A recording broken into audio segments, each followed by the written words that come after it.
15 साल का एक टीनेज लड़का जो पिछले 3 महीनों से डिप्रेशन में था। अपने डिप्रेशन और हर चीज़ को ख़त्म करने का एक सस्ता रास्ता देख रहा था। वो इंटरनेट पर कुछ सर्च करता है, बाजार जाता है और सस्ता तंबाकू का पैकेट अपने साथ घर पर लाता है। इसके बाद वो तंबाकू में कुछ केमिकल प्रोसेस करता है, जिससे कुछ घंटों बाद ही उसे कुछ मिलीग्राम प्योर निकोटिन मिल जाता है। वो उसे अपने मुंह में रखता है, ऊपर से पानी पी जाता है और कुछ ही मिनटों के बाद उसे ऐसा लगता है जैसे दिल का दौरा पड़ा हो। कुछ और मिनटों के बाद उसकी सांसें रुकने लगती हैं और वो बेहोश हो जाता है। उसे अस्पताल ले जाया जाता है और 2 घंटों के बाद he was declared dead. Nicotine या तंबाकू ने एक जान ले ली। इसी तरह की दूसरी घटना है। 65 साल का एक व्यक्ति डिमेंशिया यानी कि भूलने की बीमारी से इस तरह परेशान होता है कि वो सब कुछ खत्म करने की ठान लेता है। वो भी बाजार से तंबाकू लाता है और उसकी अच्छी खासी मात्रा को कंज्यूम कर लेता है। और उसका भी वही हाल होता है जो 15 साल के उस टीनेज लड़के का हुआ था। ऐसा न जाने कितने किस्से हैं जहां खुद की या दूसरों की कहानी को ख़त्म करने के लिए 5 रुपए में मिलने वाले इस तंबाकू का उपयोग किया गया। इसलिए हम इस वीडियो में तंबाकू या निकोटिन, स्पेशली प्योर निकोटिन के जानलेवा खतरों के बारे में जानकारी लेने वाले हैं। और ये वीडियो इसलिए भी ज़रूरी है क्योंकि दुनिया भर के करोड़ों लोग हर रोज़ ना जाने कितने मिलियन टन तंबाकू को कंज्यूम कर लेते हैं। ये उन्हें मार तो देता है, लेकिन जल्दी नहीं, बल्कि अपना पूरा समय लेता है। लेकिन अगर किसी को पता है कि सस्ते से सस्ते और घटिया से घटिया तंबाकू में से भी जानलेवा जहर किस तरह निकाला जा सकता है, तो ये एक बहुत ही खतरनाक बात होगी। तो इससे पहले कि हम बात करें कि तंबाकू से निकलने वाला कितना प्योर निकोटिन 70 किलो के 180 आदमी की जान लेने के लिए काफ़ी है और इसे किस तरह निकाला जाता है या किस तरह निकाला जा सकता है, तो इससे पहले हम तंबाकू से जुड़े कुछ तथ्यों की जानकारी ले लेते हैं, जिससे आपको हर चीज़ को समझना आसान हो जाएगा जो मैं आपको इस वीडियो में बताने वाला हूँ। तो दोस्तों, टबैको यानी तंबाकू इंडस्ट्री दुनिया की कुछ सबसे बड़ी इंडस्ट्रीज़ में से एक है। दुनिया में केवल तंबाकू और जिससे जुड़े हुए प्रोडक्ट की मार्केटिंग और प्रमोशन में ही ये इंडस्ट्री अरबों रुपए हर साल खर्च करती है। भारत जैसे देश में जहां हर चौथा व्यक्ति किसी न किसी रूप में तंबाकू का सेवन करता ही है, फिर चाहे वो बीड़ी सिगरेट के रूप में हो, पान मसाले के रूप में हो या किसी और रूप में, यही तंबाकू दिल की बीमारियों के बाद मौतों और कैंसर का सबसे बड़ा कारण है। आपको जानकर आश्चर्य होगा कि भारत सरकार तंबाकू और इससे होने वाले नुकसान की पूर्ति करने के लिए हर साल अपनी जीडीपी का लगभग 1% खर्च कर देती है। अब सवाल उठता है कि आखिर क्या है जो तंबाकू को इतना एडिक्टिव बनाता है, जो एक बार यदि किसी को इसकी लत लग जाए तो इसे छोड़ना बहुत कठिन हो जाता है। तो देखिए, तंबाकू में होता है निकोटिन। जब तंबाकू को किसी भी फॉर्म में कंज्यूम किया जाता है, चाहे वह सिगरेट हो, चबाने वाले तंबाकू हो या कोई और हो, तब तुरंत ही हमारे ब्लड में निकोटिन का लेवल बढ़ जाता है।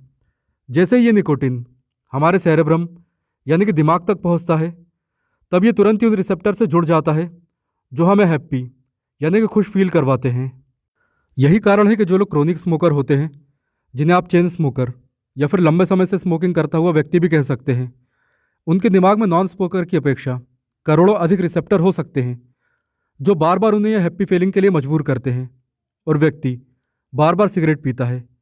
कई बार तो बात यहाँ तक आ जाती है कि यदि व्यक्ति सिगरेट ना पिए, गुटखा ना खाए यानी कि तंबाकू ना खाए, तो वो दुखी और थका हुआ महसूस करता है। उसे ऐसे लक्षण महसूस होते हैं जो कि हैंगओवर यानी कि शराब पीने के बाद सुबह महसूस होते हैं, और इसे ही तलब कहा जाता है। इसके अलावा तंबाकू इतना एडिक्टिव इसलिए भी है क्योंकि यह हर जगह आसानी से उपलब्ध है।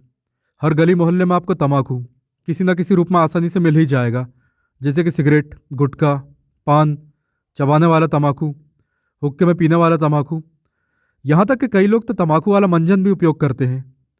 यही सब कारण और इनके अलावा और भी कई कारण हैं जो निकोटिन को इतना एडिक्टिव बना देते हैं। अब बात आती है कि कितना तंबाकू हमारे लिए जानलेवा है और तंबाकू में से प्योर निकोटिन कैसे निकाला जाता है।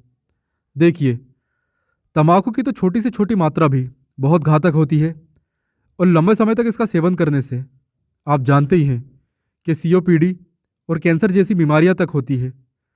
लेकिन प्योर निकोटिन एक ऐसी चीज़ है जो चुटकी भर ही किसी की भी जान लेने के लिए काफ़ी होता है। दरअसल केवल 50 से लेकर 70 मिलीग्राम प्योर निकोटीन ही 70 किलो के एक स्वस्थ इंसान को हमेशा के लिए सुलाने के लिए काफ़ी होता है। ये उतनी ही मात्रा है जितनी कि एक छोटी डिस्प्रिन की गोली में मात्रा होती है। वैसे तो प्योर निकोटीन निकाल पाना सबके बस की बात नहीं है, इसके लिए केमिस्ट्री का अच्छा खासा नॉलेज चाहिए। लेकिन आपको जानकर आश्चर्य होगा कि केवल 3 सिगरेटों के तंबाकू में ही इतना निकोटीन होता है कि वो 4 या 5 लोगों को हमेशा के लिए सुला सकता है। हो सकता है कि आपने ऐसी कई मूवीज़ देखी भी हों जिसमें हार्ट अटैक के लक्षणों को मिमिक करने के लिए लोगों द्वारा बड़ी मात्रा में तंबाकू को खा लिया जाता है। अब इसके बाद हम बात करते हैं कि निकोटीन पॉइजनिंग के क्या लक्षण होते हैं।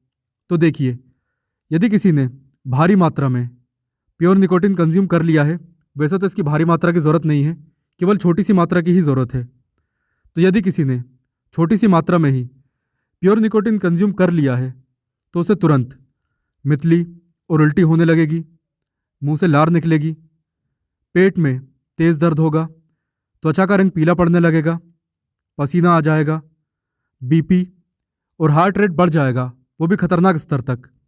इसके अलावा सांसें तेज़ चलने लगेगी और सांस लेने में कठिनाई होगी। साथ ही व्यक्ति बेहोश होने लगेगा और अंत में कोमा में भी जा सकता है या फिर उसकी डेथ भी हो सकती है। अब बात आती है कि प्योर निकोटीन को किस तरह निकाला जाए। तो देखिए, यहाँ मैं आपको वो प्रोसेस नहीं दिखा सकता कि प्योर निकोटीन को कैसे निकाला जाए, क्योंकि ये पब्लिक सेफ्टी को एक तरह से वायलेट करना जैसा होगा। लेकिन मैं इतना ज़रूर बता सकता हूँ कि इसके लिए आपको बेसिक केमिस्ट्री का नॉलेज होना बहुत ही ज़रूरी है। और प्योर निकोटीन प्राप्त करने के लिए सबसे ख़राब क्वालिटी के तंबाकू को एक खास केमिकल, जो आपको किसी भी हार्डवेयर की दुकान पर आसानी से मिल जाएगा, उस खास केमिकल के साथ कई बार गर्म करना पड़ता है, यानी कि उसमें डालकर कई बार उबालना पड़ता है और कई बार फिल्टर भी करना पड़ता है।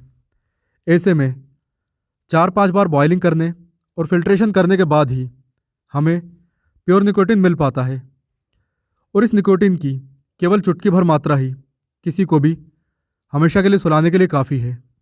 और हाँ, मैं आपको यह भी बता दूं कि ये इतना खतरनाक होता है कि यदि किसी की त्वचा के संपर्क में आ जाए, यानी कि यदि किसी की स्किन में लग जाए, तो ये वहाँ अवशोषित होकर अपना कमाल दिखा सकता है।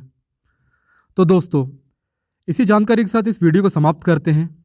ये वीडियो हमारी natural and synthetic poison series का एक और वीडियो था।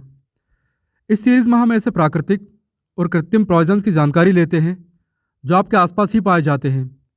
यदि आप इस सीरीज़ के और वीडियोस देखना चाहते हैं तो चैनल पर जाकर या इस वीडियो के एंड स्क्रीन पर दिखाई देने वाली प्लेलिस्ट पर टैप करके आप देख सकते हैं।